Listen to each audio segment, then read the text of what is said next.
Welcome everyone back to Forza Horizon 4, and today we're doing another seasonal championship. This one is called Retro Hoonicorn Attack. So we're basically in B-class retro sports cars, so that should offer up some nice alternatives to the norm that we've had on these seasonal championships. Turn left. And we're getting there in one of my favourite cars to be added via the festival playlist, Pontiac Firebird 400. Which is, a car that we've not had for a long time in a Forza game, so it was really nice to see it come back. If you didn't get the chance to get it at the time, then I'm sure it will be making a return in the upcoming seasons at some point. Because they have said that you will get chances to get some cars that have been favourites or haven't been featured much on other seasons before. Get a second chance to get them, so please do so if you find this is available, because this is a cracking car. Easily one of the best muscle cars from the late 60s.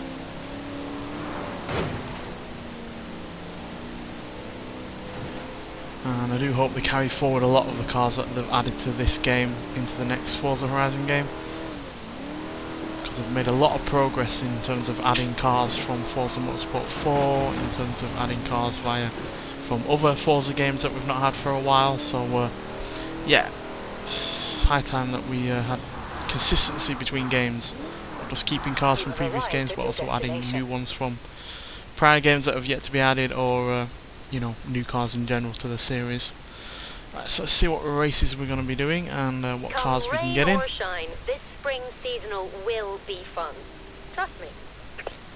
Right, so we've got the BMW 850 CSI, nice big V12 engine in that. Then the Aston Martin V8, a nice big V8 in that. Then the Lotus Elise, a couple of Mazdas, Mitsubishi GTO, a whole brace of Nissans, and a couple of Porsches, and then a couple of Toyotas as well. So yeah, I'm going to get my favourite car that is here, and that is the Aston Martin V8 from the James Bond film The Living Daylights.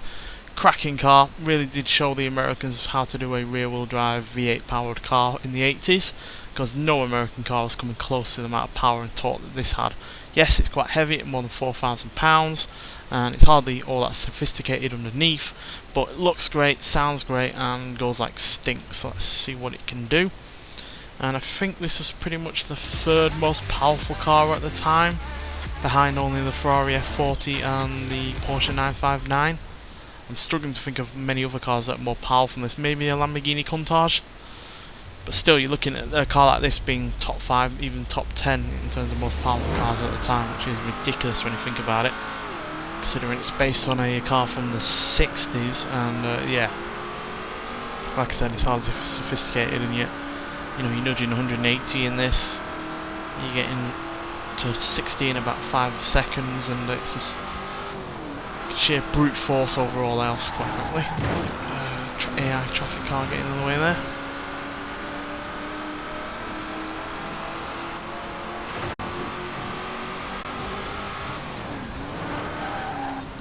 Yeah, not being all that sophisticated means we don't have the best kind of handling. Luckily, because we have so much weight, we can just plough through any of the road furniture that's out there.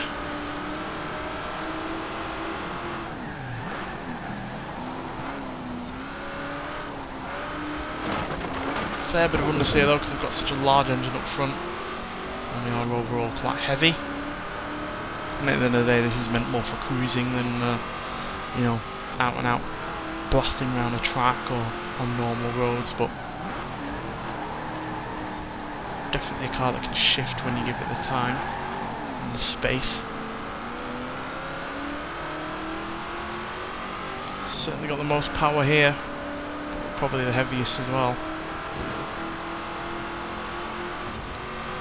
Bit of space to breathe here, so we'll catch up hopefully. Swallowing up the small engine Mazda there.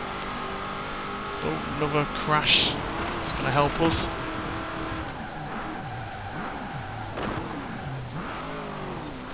Right, so we've gotten into 4th place, luckily, or via luck, should I say.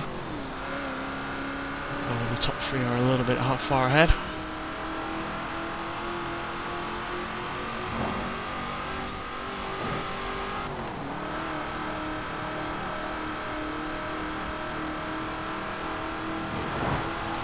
corners aren't this car's best friend. And there are a fair few coming up, unfortunately. Hopefully we can deal with it. There is a fellow Aston Martin in second place actually, so at least catch up to them.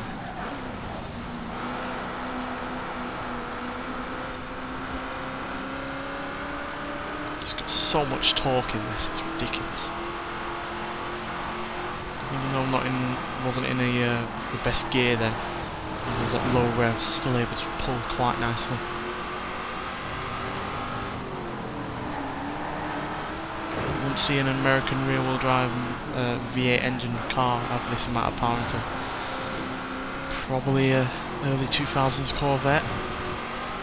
Even then I'm struggling to think of one that had more than 430 horsepower. Come on, final run to the finish line, we're going to make it? No. The slightly newer Nissan GTR pipped us at the post there, but that's still impressive for a £4,000 plus car that is, like I said, hardly sophisticated. And we're only about 0.2 of a second behind the 10-year newer Nissan GTR there with its all-wheel drive and turbocharged engine. So yeah, still fairly impressed by that. So let's get on to the second race. Right, so we've got another point-to-point race this time, so let's go for something maybe a little bit newer. I think we'll go for the Supra RZ. It's again one of my favourite Japanese cars. Not my favourite Japanese car, but it's one of my favourites for sure. And it's got a whole lot of power, 320 horsepower, 315 pound-feet of torque. Weighs significantly less than the Aston, nearly 700 pounds less. Obviously it doesn't have quite as much power or torque, but the lightweightedness of this will help, and the fact it's 11 years newer will also help. So let's see what this one can do. Again, you got this via the Eliminator mode that was put on a while ago now. It seems forever ago since that was actually added to this game. But yeah, another car that we hadn't had for a while on a Forza game, so got to see it back.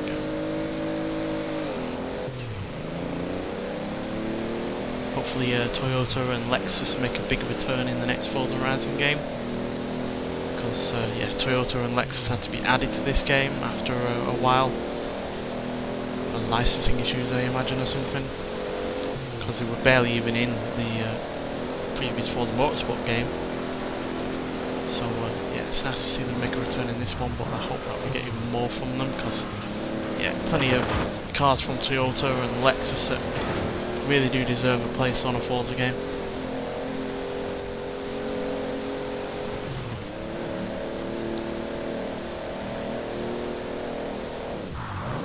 I also hope that the festival playlist sticks around as well, and that they continue to add new and imaginative cars on there, because we had so many unique cars that were added by the festival playlist on this game that, yeah, I just hope that they keep that going.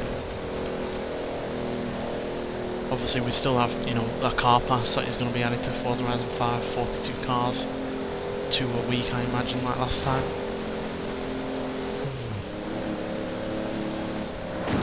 No dear. Slightly glanced over to the right and did not see that Mercedes on the corner. Right, my driving line as well. It's just a hazard you have to be aware of though on these street races, because AI traffic exists and get in the way. Driving lines that you'd normally have in a normal race not necessarily going to be there.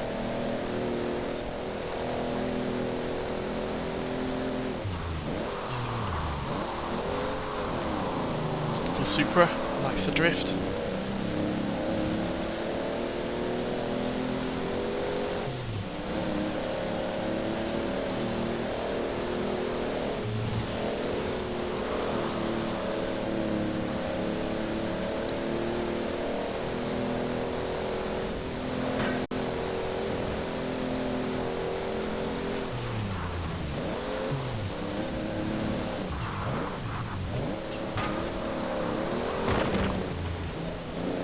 Since it is currently the Olympics and we are in a Japanese car, one thing that has always amazed me is that there's been no form of racing that has been added to the Olympics, no form of motor vehicle sport. And I know you're probably thinking, oh well, that's because the car does all the work and everything, but you still have to be quite precise when driving a car like this. especially if you're going to do like drifting or anything like that. And I think it would be really amazing. You could probably just say the same about horses, to be honest, because they have to do a lot of the work over the rider. So yeah, I'd love to see drifting and maybe like autocross or something taking place in the Olympics. But regardless, we only got 3rd place in that race, unfortunately, so we're now a massive 10 points behind the Mazda MX-5 there. So yeah, that is a little bit worrying. We obviously did lose our 1st place position when we accidentally drifted sideways, because we're in a powerful rear-wheel drive car and it was raining, unlike last time. So yeah, that did put us back. But yeah, I'm surprised we didn't at least be able to get 2nd over the Nissan GTR. But regardless, let's get on to the 3rd and final race. Well, we have a lot of ground to make up, so I think we're going to have to get in something that is probably nigh on unbeatable, just to obviously try and make up for what we've lost out on. So I think, yeah, the 2002 Nissan Skyline GTR.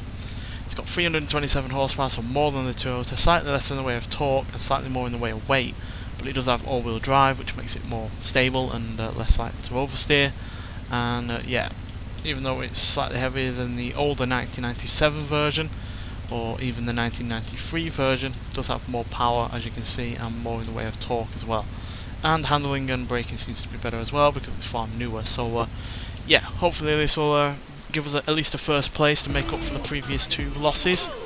I say losses, still podium positions, but yeah, losses nonetheless. So yeah, but whether or not, even if we do win, is going to make up for that 10-point deficit, we'll have to see. But I'm still enjoying doing this seasonal championship, especially since these cars are wildly different that we've used. Obviously this is Japanese, just like the Toyota, but it couldn't be any more different to that Toyota, quite frankly, given its all-wheel drive system and you know, it's a more different approach to being a sports car. Sort of higher revving for starters, and it's a lot more technologically advanced as well. Not just because of that all-wheel drive system, but all the other systems it's got going on there as well.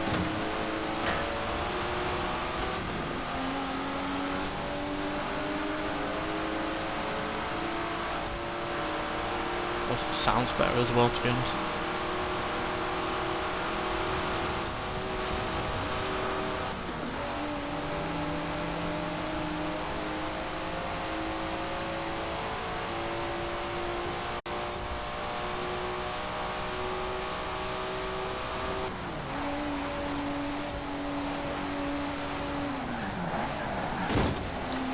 See, sorry then, fellow Nissan GTR. In fact, it's a free four-way Nissan battle at the moment. Whoa.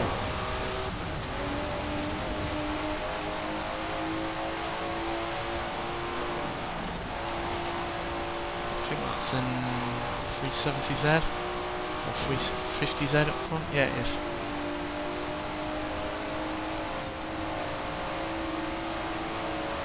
Reeling him in though.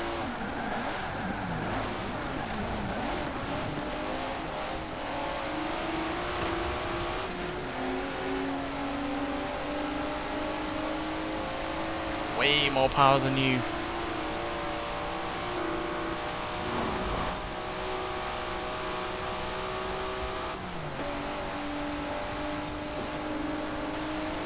Not pulling out a massive lead though.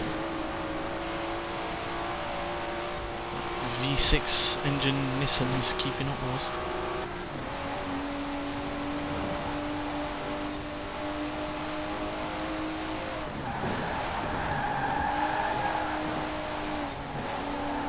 Hint of understeer with this car, but no way near the kind of oversteer of the Supra, which means you can be really confident with sticking it in.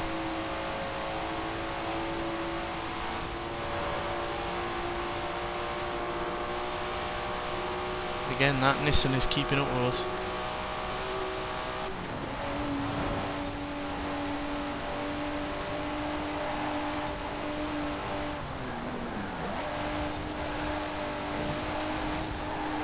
Definitely making up ground there though, because we've got the all-wheel drive system to deal with the quick fire changes in direction.